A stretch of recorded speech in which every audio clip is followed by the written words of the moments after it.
बाबा के आदेश से, बाबा की कृपा से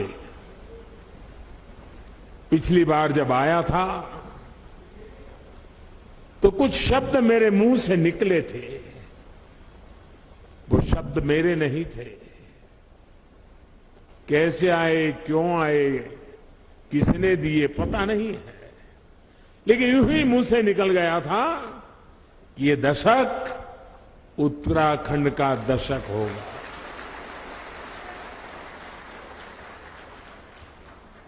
और मुझे पक्का विश्वास है इन शब्दों पर बाबा के, बद्री विशाल के, मां गंगा के निरंतर आशीर्वाद की शक्ति बने रहेगी, ये मेरा अंतर्मन कहता है। ये मेरा सौभाग्य है आज मैं आपके बीच इन नई परियोजनाओं के साथ फिर उसी संकल्प को दोहराने आया हूं। और मेरा सौभाग्य है कि आज मुझे आप सभी के दर्शन करने का मौका मिला है।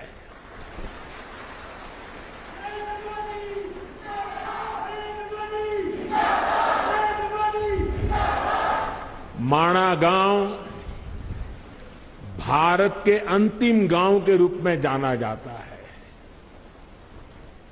लेकिन जैसे हमारे मुख्यमंत्री जी ने इच्छा प्रकट की, अब तो मेरे लिए भी सीमा पर बसा हर गांव देश का पहला गांव ही है।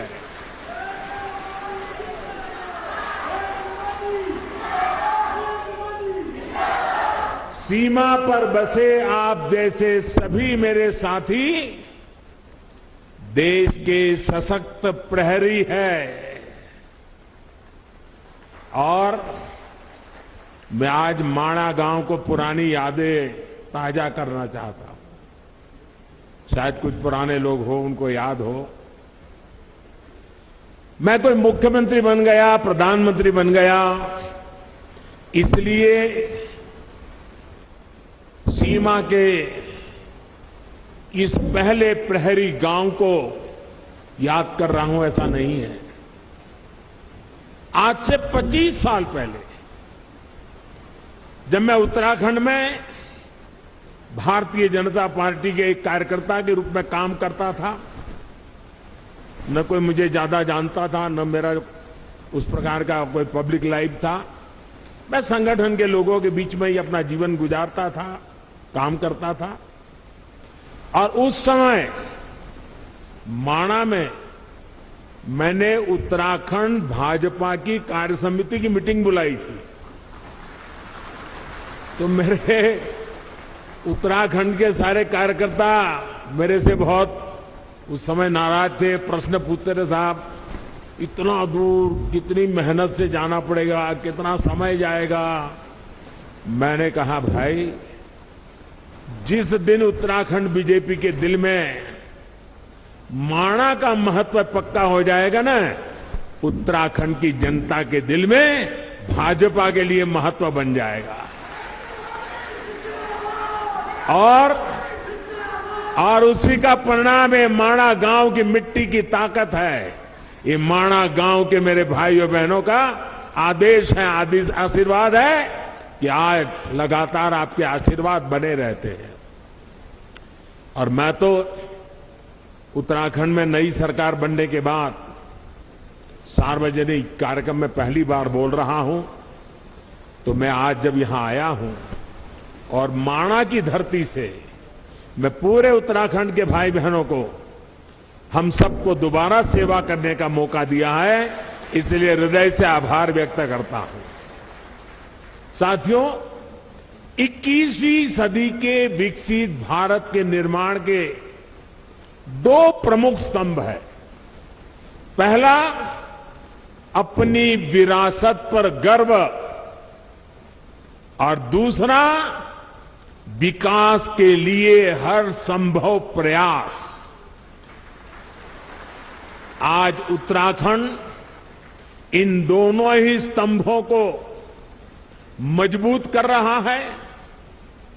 आज सुबह मैंने बाबा केदार की और बाद में बद्रीनाथ विशाल के चरणों में जाके प्रार्थना की और साथ साथ, क्योंकि परमात्मा ने मुझे जो काम दिया है वो भी मुझे करना होता है, और मेरे लिए तो देश के 130 करोड़ की जनता वो भी परमात्मा का रूप है, और इसलिए मैंने विकास कार्यों की भी समीक्षा की। और अब आपके बीच आकर मुझे 2 रोपवे प्रोजेक्ट के शिलान्यास का सौभाग्य मिला है। इससे केदारनाथ जी और गुरुद्वारा हेमकुंड साहब के दर्शन करना और आसान हो जाएगा। गुरु ग्रंथ साहब की हम पर कृपा बनी रहे, सभी पूज्य गुरुओं पे हम पर कृपा बनी रहे कि ऐसा पवित्र कार्य करने का गुरुओं के आशीर्वाद से हमें अवसर मिला है। बाबा केदार के आशीर्वाद बने रहे। और आप कल्पना कर सकते हैं, ये रोपवे ने खंभे, तार, अंदर बैठने के लिए कार, इतना मात्र नहीं है। ये रोपवे तेज गति से आपको बाबा के पास ले जाएगा, इतना नहीं है।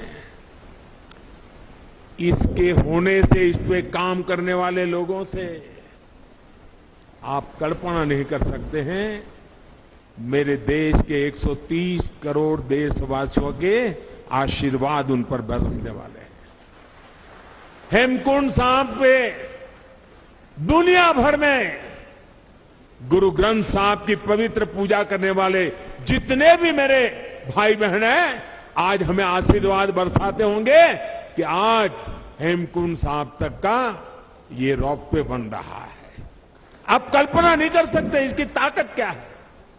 आप देखना, आज यूके हो, जर्मनी हो, कनाडा हो, वहां पर उत्सव मनाया जाएगा, क्योंकि अब हेमकुंड साहब तक जाने का रोपवे बन जाएगा। और समय तो बचेगा, भक्ति में मन और ज्यादा लगेगा। विकास के इन सभी प्रोजेक्ट के लिए उत्तराखंड को और देश विदेश के हर आस्थावान श्रद्धालु को मैं आज बहुत बहुत बधाई देता हूं। और गुरुओं की कृपा बनी रहे, बाबा केदार की कृपा बनी रहे, बद्री विशाल की कृपा बनी रहे, यही, और हमारे सभी श्रमिक साथियों को भी शक्ति मिले ताकि वे भी पूरी ताकत से समय सीमा में इस काम को पूरा करें।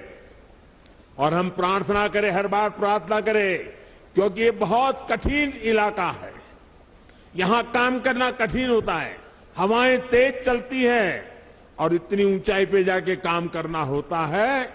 परमात्मा से प्रार्थना करें कि इस पूरे काम के दरमियान कोई एक्सीडेंट न हो जाए, किसी हमारे साथी का नुकसान न हो जाए, ये हम प्रार्थना करते रहे।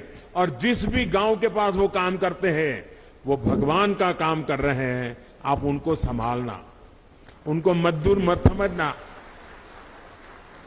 उनको मजदूर मत समझना, ये मत समझना कि उनको पैसे मिल रहे हैं, काम कर रहे हैं। जी नहीं, वो परमात्मा की सेवा कर रहे हैं, वो आपके गांव के मेहमान हैं, कठिन काम करने वाले हैं। उनको जितना संभालोगे काम उतना तेजी से होगा।